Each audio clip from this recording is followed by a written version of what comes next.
लोकशाहीचा बुलंद आवाज, रिपब्लिकन वार्ता महाराष्ट्र। फुलंब्री तालुक्यात आणि सर्वदूर मे महिन्याच्या शेवटी आणि जून महिन्याच्या सुरुवातीला पावसाने समाधानकारक हजेरी मोठ्या प्रमाणात लावल्याने पेरणीला सुरुवात झाली आहे। राज्य आणि जिल्ह्यासह तालुक्यात मे महिन्याच्या शेवटी अवकाळी पावसाने जोरदार हजेरी लावली। तसेच जून महिन्याच्या सुरुवातीला चांगल्या प्रमाणात पाऊस पडत असल्याने शेतकरी राजाने खरीपाच्या पेरणीला सुरुवात केली। सर्वत्र शेत शिवारात कापूस, तूर, मका, अद्रक आणि ऊस लागवडीला वेग आला आहे। तालुक्यातील खामगाव, बोधेगाव, वडोद बाजार, नायगव्हाण, फरशी किनोळा, वाकोद, कौटखेडा, भालगाव, पाथरी, पाल अशा अनेक गावांमध्ये पेरणीला सुरुवात केली। मात्र अनेक शेतकरी पेरणी करण्यासाठी चांगल्या पावसाच्या प्रतीक्षेत आहे, तर काही शेतकरी हवामान तज्ज्ञांच्या सल्ल्यानुसार पेरणी करणार आहे।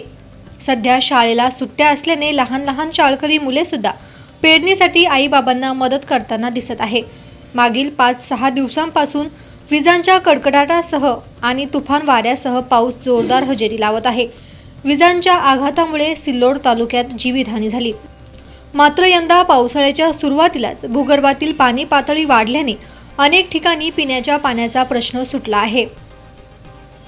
रिपब्लिकन वार्ता महाराष्ट्र वृत्तवाहिनीसाठी औरंगाबाद मराठवाडा उपसंपादक अकबर शहा।